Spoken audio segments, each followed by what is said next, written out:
Сәлем, қайырлы кеш, мен тағы Аяужан, тағы да сол локация, бірақ бүгін бізде қонақтар бар. Еуразия ұлттық университетінің бірінші курс студентімін, грантқа түстім 27 балмен. Және ағылшын тілі пәні мұғалім мамандығын, яғни екі шет тіл мамандығын оқып жатырмын. Таза грантпен IELTS тапсырдым деп бәрін мақтап кетейін ба? Жоқ, әрине бұның барлығы қаншама ай, жыл бойы келген еңбектің нәтижесі.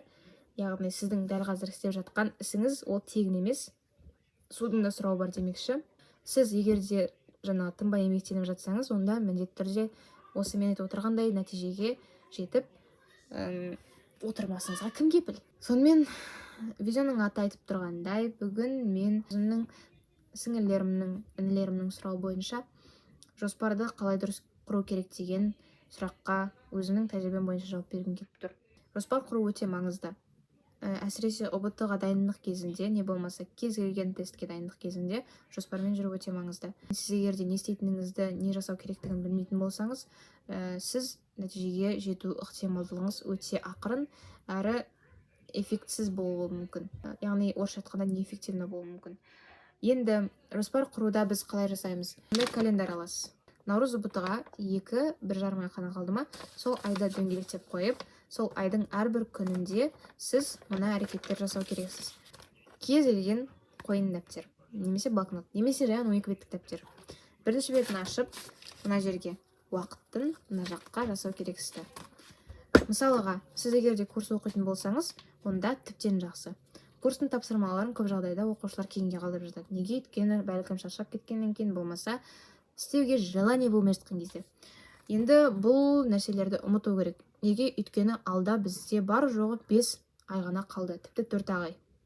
Нағыз ұбт-ға дейін 4 ай қалды. Біріншіден, ұбт кезінде ешқандай ойын-сауыққа көңіл аудармауыңыз керек. Екіншіден, сабақ қана оқуыңыз керек. Үшіншіден, барынша дұрыс тамақтанып, дұрыс ұйықтап, және де қозғалыста болуыңыз керек. Яғни бұл кезең, менің ойымша, әрбір түлектің өміріндегі ең сондай білімге арналған, тыныштықтағы, өз-өзімен жүретін, сондай дисциплинаға толы, мотивацияға толы кезеңі болу керек деп ойлаймын. Және де бәлкім ойлайтын шығарсыздар, ой, мен олай жасайтын болсам стресске түсіп кетем, мен ондай гибке, жаңағы өте тығыз графикпен жүре алмаймын деген секілді. Әркімге әрқалай, бірақ мен үшін дәл осылай болды. Расымен де мен әр күн сайын таңғы сағат 5-те оянып жүрдім. Тіпті Рамазан айы кезінде сәресіге тұрғаннан кейін ұйықтамастан ары қарай бірден сабақ оқып жүрдім. Яғни бұл менің фокусымның барынша тұрақты кезінде, яғни таңғы уақытта сабақты жақсы оқып, материалды жақсы қабылдап, соны жаттап алуға өте үлкен септігін тигізді. Сонымен қатар біз курста достарымызбен 5-6 баламен 130+ деген топ аштықта, сол жерде әрқашан таңғы сағат 5-те жаңағы тұрғанымызды жазып, қайырлы таң деп, сосын кружок, яғни дөңгелек видеомен сабақ қарап отырғанымызды жіберетін болдық. Менің ойымша көптеген оқушылар қазір солай жасайды. Өйткені сіздер ақылдысыздар ғой.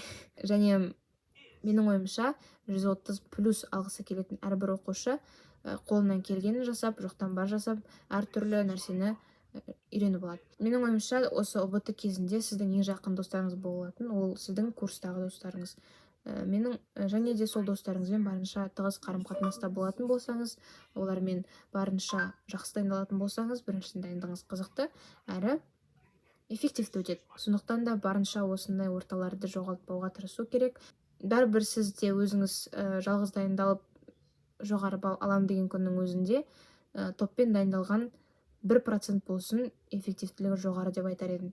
Себебі біріңіз білмегенді біріңіз біліп, бір-біріңізден сұрап, түсіндіріп, үйреткен кезде әр нәрсе екі еселене түсіндірілгеннен кейін, оқылғаннан кейін, оның есте сақталып қалуы ықтималдылығы жоғары.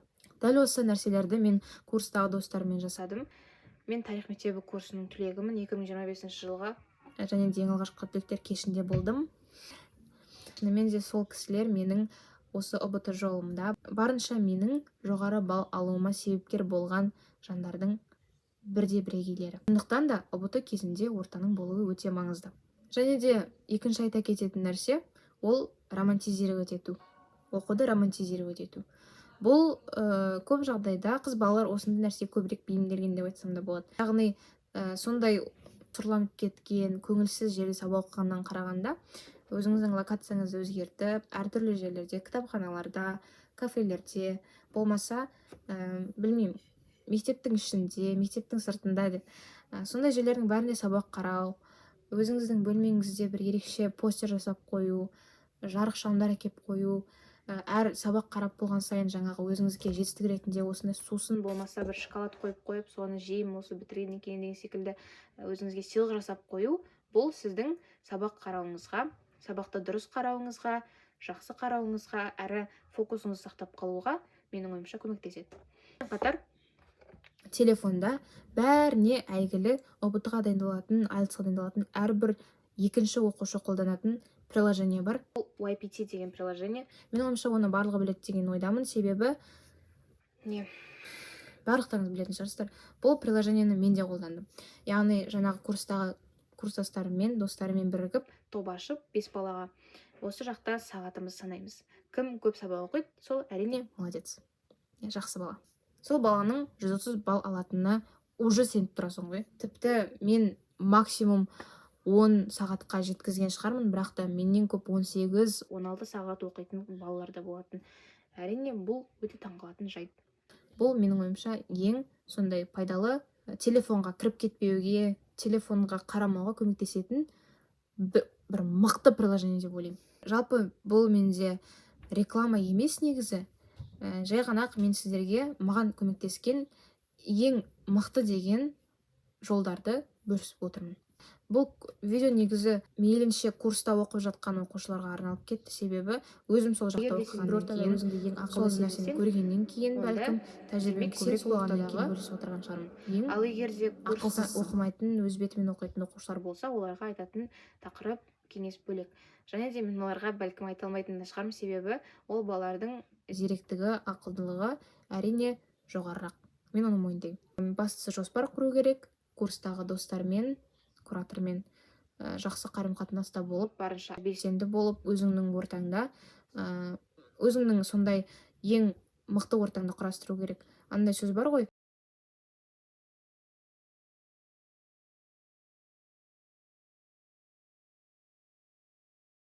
Шын нәрсе. Сен ешқашанда өзіңді ақылды сезінуің керек. Сен әрқашанда өзіңді ақылсыз сезінуің керек. Өйткені айналаңда ақылды адамдар көп болу керек. Және де соңғысы, әрине осындай қолданба приложенияларды қолдану, бар нәрсені қолдану керек. Неге қолданбасқа? Жалпы осы менің ойымша сіздің наурыз ұбт-ға дайындығыңызға кішігірім үлес қосатындай дүниелер айта алдым деген үміттемін. Егер сіз істеп жатқан нәрселерді онсыз да айтып отырған болсам, онда менің ойымша сіз жақсы жолмен келе жатырсыз. Тек қана осы дайындығыңызды тоқтатпай, барынша бір қалыпта жүріп, ең бастысы прогресс жасауға тырысыңыз. Сонымен қатар қаңтарда наурыз ұбт-да біздің былтырғы сұрақтарымыз. Сондықтан да бұл жерде бірдеңке бар. Оны біліп тұрсыздар. Сіздерге тілерім тек қана сәттілік. Алдағы келе жатқан наурыз ұбт-дан жақсы жоғары балаларыңызға тілектеспін. Менің ойымша солай. Егер менімен келіссеңіз, онда ойыңызды қалдырып кетіңіз. Тағы да басқа да осы видеоны көріп отырған түлектерге бір-бірлеріңізге деген кеңестеріңіз болмаса, өздеріңіз жасап қойған қателіктеріңіз болса, төменге жаза кетіңіздер, бір-бірлеріңізден сабақ алып, бір-бірлеріңізге көмектеріңіз болсын. Әрине, біз барлығымыз қатарлас болғаннан кейін, түлектер, 11 сынып түлектер болғаннан кейін, бір-бірімізге көмектесуге дайын тұруымыз қажет, себебі жақсылық жасау арқылы өзіңізге де жақсылық жасалатынын ұмытпаңыз.